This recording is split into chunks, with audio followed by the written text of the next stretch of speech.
வணக்கம் நண்பர்களே.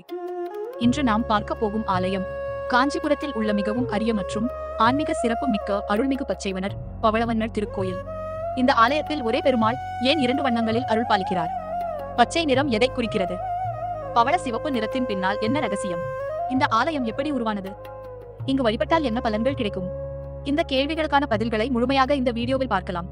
1000 கோயில்களின் நகரம் என்று போற்றப்படும் காஞ்சிபுரம் சைவம் மற்றும் வைணவம் ஆகிய இரு சமயங்களுக்கும் மிக முக்கியமான புனித நகரமாகும். 108 திவ்ய தேசங்களில் பல தலங்கள் காஞ்சிபுரத்தில் அமைந்துள்ளன. அவற்றில் மிகவும் தனித்துவமான திருத்தலமாக விளங்குவது பச்சைவன்னர் மற்றும் பவளவன்னர் திருக்கோயில்கள். 2 ஆலயங்களும் ஒன்றுக்கொன்று அருகில் அமைந்துள்ளன. பக்தர்கள் பொதுவாக இரண்டையும் ஒரே நாளில் தரிசிப்பது வழக்கம். கட்டிடக்கலை மற்றும் கல்வெட்டு ஆதாரங்களின்படி இவ்வாலயம் பல நூற்றாண்டுகளாக வழிபாட்டில் இருந்து வருகிறது. சோழர்கள், பல்லவர்கள் மற்றும் பின்னர் வந்த அரசர்களின் காலங்களில் திருப்பணிகளும் விரிவாக்கங்களும் நடைபெற்றதாக அறிஞர்கள் கருதுகின்றனர். திராவிட கட்டிடக்கலையின் அழகிய அம்சங்களுடன் இந்த ஆலயம் இன்று வரை பக்தர்களை ஈர்த்து வருகிறது. இப்போது இந்த ஆலயத்தின் மிகவும் பிரபலமான ஸ்தல புராணத்தை பார்ப்போம். பாரம்பரிய ஸ்தல புராணத்தின்படி ஒரு காலத்தில் அசுரர்களின் கொடுமை அதிகரித்தது. தேவர்கள் மற்றும் முனிவர்கள் மகாவிஷ்ணுவை சரணடைந்து உலகை காப்பாற்ற வேண்டினர். மகாவிஷ்ணு அசுரர்களுடன் கடுமையான யுத்தத்தில் ஈடுபட்டார். தர்மத்தை நிலைநிறுத்திய அந்த போரில் அவர் வெற்றி பெற்றார். போரின் உக்கிரத்தையும் வீரத்தையும் குறிக்கும் வகையில் அவரது திருமேனி பவளம் போன்ற சிவப்பு நிறத்தில் காட்சியளித்ததாக கூறப்படுகிறது. இந்த வடிவமே பவளவன்னர். போர் முடிந்த பின் உலகில் அமைதி திரும்பியது. மகாலட்சுமியின் வேண்டுகோளின்படி மகாவிஷ்ணு தனது சாந்தமான கருணை நிறைந்த இயல்பான திருக்கோலத்தை எடுத்தார். அப்போது அவரது திருமேனி மரகதம் போன்ற பச்சை நிறத்தில் காட்சியளித்தது. இந்த வடிவமே பச்சைவன்னர்.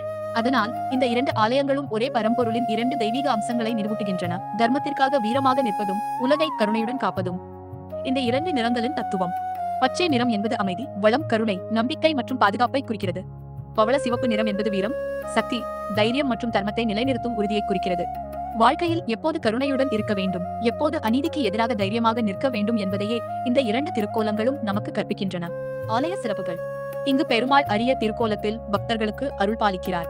அமைதியான ஆலய சூழல், பழமையான கட்டிடக்கலை, அழகிய சிற்பங்கள், ஆன்மீக நிறைவு தரும் தரிசனம் ஆகியவை இந்த திருத்தலத்தின் சிறப்புகளாகும். காஞ்சிபுரம் வரும் ஒவ்வொரு பக்தரும் இந்த 2 ஆலயங்களையும் தரிசிப்பதை ஒரு பாக்கியமாக கருதுகின்றனர். வழிபாட்டு பலன்கள். பாரம்பரிய நம்பிக்கையின்படி இங்கு பக்தியுடன் வழிபடுவோர் மன அமைதி பெறுவர், குடும்ப ஒற்றுமை அதிகரிக்கும், தொழில் மற்றும் வியாபாரத்தில் முன்னேற்றம் காண்பர், திருமண தடைகள் நீங்கும் என்று நம்பப்படுகிறது, வாழ்க்கையில் நல்ல மாற்றங்கள் ஏற்படும் என்று பக்தர்கள் கூறுகின்றனர். நண்பர்களே, பச்சைவண்ணரும் பவளவண்ணரும் வெறும் 2 திருமேனிகள் அல்ல. அவை நம் வாழ்க்கைக்கு ஒரு ஆழமான செய்தியை சொல்கின்றன. கருணை இல்லாத வீரமும் முழுமையல்ல, வீரம் இல்லாத கருணையும் முழுமையல்ல. இந்த 2 குணங்களும் சமநிலையுடன் இருந்தால்தான் வாழ்க்கை உயர்வடையும் என்பதை இந்த திருத்தலம் நினைவூட்டுகிறது. நீங்கள் காஞ்சிபுரம் செல்லும் வாய்ப்பு கிடைத்தால் இந்த அரிய திவ்ய தேசத்தை கண்டிப்பாக தரிசியுங்கள். இந்த வீடியோ உங்களுக்கு பயனுள்ளதாக இருந்தால் லைக் செய்யுங்கள், ஷேர் செய்யுங்கள், சேனலை சப்ஸ்கிரைப் செய்யுங்கள். மேலும் அடுத்த வீடியோவில் இன்னொரு அற்புதமான கோயிலின் வரலாற்றுடன் மீண்டும் சந்திப்போம். நன்றி, வணக்கம்.